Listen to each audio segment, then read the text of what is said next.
नमस्कार दोस्तों, स्वागत है आप सभी का एजे टॉप वॉइस में। बहू नमक की तरह होती है। मुरैना भदोही गांव की रहने वाली रेवा इलाहाबाद के एक बड़े व्यापारी का बेटा सरजू के साथ उसका ब्याह हुआ। नए घर में बड़े ही आदर सम्मान के साथ रेवा ने गृह प्रवेश किया। शादी के 2-3 साल काफ़ी मज़े और खुशी के साथ निकल गए और जैसे जैसे दिन बीतता गया रेवा अपनी जिम्मेदारियों के बोझ के तले दबती चली गई। रेवा की सास भी रेवा से काफ़ी खुश थी कि रेवा बहू अपना घर और संसार सब कुछ अच्छी तरह से संभालने लगी है। गर्मी की छुट्टी पड़ गई। रेवा अपने मायके जाने की बात अपने सास से बोली, मम्मी 2 साल हो गए मैं मायके नहीं जा पाई, क्या मैं थोड़ी दिन जाकर आऊँ? सास ने जवाब दिया, देखो रेवा अगले साल चले जाना। रेवा यह सुनकर काफ़ी नाराज़ और दुखी होकर सोचने लगी कि जब चंचल दीदी हर 3 महीने पर घर आती है तो मम्मी काफ़ी खुश होती हैं और कहती हैं कितने दिन के बाद आई हो, और मुझे 2 साल हो गए, मेरे बारे में कोई कुछ सोचता ही नहीं है। मेरी खुशी किसी के लिए कोई मायने ही नहीं रखती है। और क्या दिन भर इन लोगों को खाना बना के खिलाती रहूं, घर का सारा काम करती रहूं, क्या मेरी यही जिंदगी है? और रेवा कमरे में आंसू की धारा समेटे दाखिल हुई। शाम को चंचल दीदी आने वाली हैं, देखना मम्मी कितना खुश होती हैं। खाने के अलग अलग फरमाइशों की लड़ी लगती रहेगी कि कभी चंचल दीदी के लिए समोसा बना दो, कभी पालक पनीर तो कभी बिरयानी। मैं इतना क्यों सोच रही हूँ, खाना तो मुझे ही बनाना है, तो चलूँ किचन में, अभी से तैयारी में लग जाऊँ। यह सोच ही रही थी कि तभी सास ने आवाज़ दी, रेवा जल्दी नीचे आओ, देखो चंचल आई है। रेवा अपने चेहरे पर मुस्कान लिए अपने दुख को अंदर एक कोने में दबाए अपनी ननद का स्वागत करती है। कैसी हो भाभी? चंचल रेवा से बोली। अच्छी हूँ दीदी, और घर में सब कैसे हैं? अच्छे हैं। अच्छा हमारे जीजा जी कैसे हैं? चंचल शर्माते हुए कहती है, वह भी भाभी अच्छे हैं। अच्छा दीदी आप बैठो, मैं नाश्ता बनाकर लाती हूँ। नहीं नहीं भाभी कुछ मत बनाओ, मैं अभी घर से नाश्ता करके आई हूँ, और भाभी केवल 2-3 घंटे ही रहूंगी क्योंकि सास की तबीयत ठीक नहीं है, आपके जीजा जी उन्हें लखनऊ दिखाने गए हैं। तो वो बोले तुम अकेली यहाँ क्या करोगी, एक काम करो तुम अपने मायके जाकर सबसे मिलकर चली आओ। सो मैं आ गई। मुस्कुराते हुए चंचल ने जवाब दिया, अच्छा दीदी रुको मैं खाना बना देती हूँ, आप खा भी लीजिएगा और जीजा जी और आपके सास के लिए खाना भी बांध कर दे दूंगी। अरे भाभी मेरे साथ बैठो, बातें करो, शाम तक मैं चली जाऊंगी, खाना तो बनता ही रहेगा। तभी रेवा की सास ने रेवा से कहा, तुम एक काम करो, चंचल के साथ बैठो, बातें करो, मैं कुछ बनाती हूँ।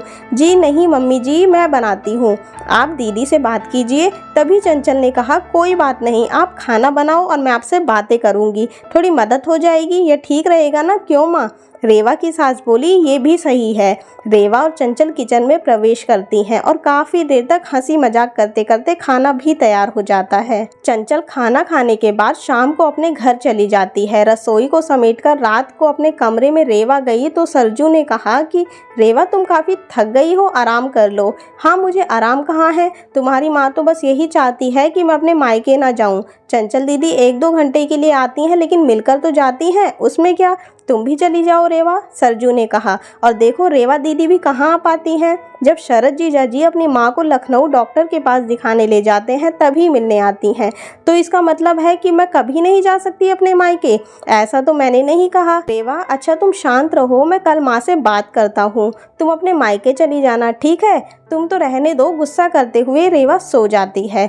सुबह उठकर रेवा अपने काम में रोज की तरह लग जाती है। दोपहर शर्मा आंटी रेवा की सास से मिलने आती है और काफ़ी देर तक बातें करती रहती हैं। तभी शर्मा आंटी रेवा की सास से पूछती हैं कि चंचल की माँ ये बताओ कि बहू और बेटी में क्या फ़र्क समझती हो? रेवा इस सवाल के जवाब का इंतज़ार कर रही थी कि मम्मी जी का इस पर क्या जवाब होगा। रेवा की सास मुस्कुराते हुए बोली, बेटी कैसी भी हो पर वह मीठी होती है और बहू नमक की तरह नमकीन होती है। यह सुनते ही रेवा निराश होती है और दिल भी काफ़ी दुखी हो जाता है। शर्मा आंटी चली जाती हैं। काफ़ी देर तक रेवा यही सोचती है कि मैंने मम्मी के साथ क्या बुरा किया है, मम्मी मेरे बारे में ऐसा क्यों सोचती हैं, और वह अब घर में निराश रहने लगती है। निराश रेवा को देखकर एक दिन रेवा की सास ने पूछा, रेवा यहाँ आओ, तुमसे कुछ किसी ने कहा है क्या, या सरजू ने कुछ बोला है क्या? कुछ नहीं मम्मी जी, रेवा की आवाज़ में दर्द था। रेवा की सास ने अपने पास बिठाकर पूछा, नहीं तुम बताओ रेवा क्या हुआ है? रेवा के आंखों में आंसू भर आई और रेवा ने सास को सारी बात बता दी कि कैसे शर्मा आंटी से आप बेटी और बहू में फ़र्क बता रही थी। ओह तो यह सुनकर तुम नाराज़ हो गई, बस इतनी सी बात? अरे रेवा, मैंने कहा बेटी मीठी होती है, वह चाहे कितनी भी गलती करे उसकी गलती नजर ही नहीं आती है। वह गुड़ की तरह मुंह में घुल जाती है और खाने में अगर मीठा ना हो तो कोई फर्क नहीं पड़ता है। और बहू नमक के समान इसलिए है क्योंकि खाने में अगर नमक ना हो तो खाना बेस्वाद होता है। खाने में नमक मिलने पर हम जो खाना खाते हैं उसी समय नमक के हम कर्जदार बन जाते हैं। ठीक उसी तरह तुम मेरे लिए वही नमक हो। मैं अपने स्वार्थ के लिए तुम्हें कहीं नहीं जाने देती हूँ, क्योंकि तुम्हारे ना रहने पर घर सूना सा लगता है। इस घर को संभालती हो इसलिए हम तुम्हारे कर्जदार हैं।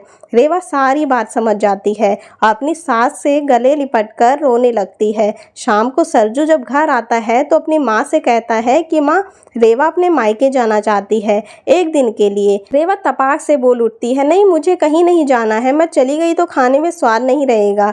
सरजू को कुछ समझ नहीं आया कि कल रात मायके जाने के लिए मुझसे कह रही थी, अचानक से इसे क्या हो गया। सरजू सोचने लगा कि इन औरतों को समझना मर्दों के बस के परे है।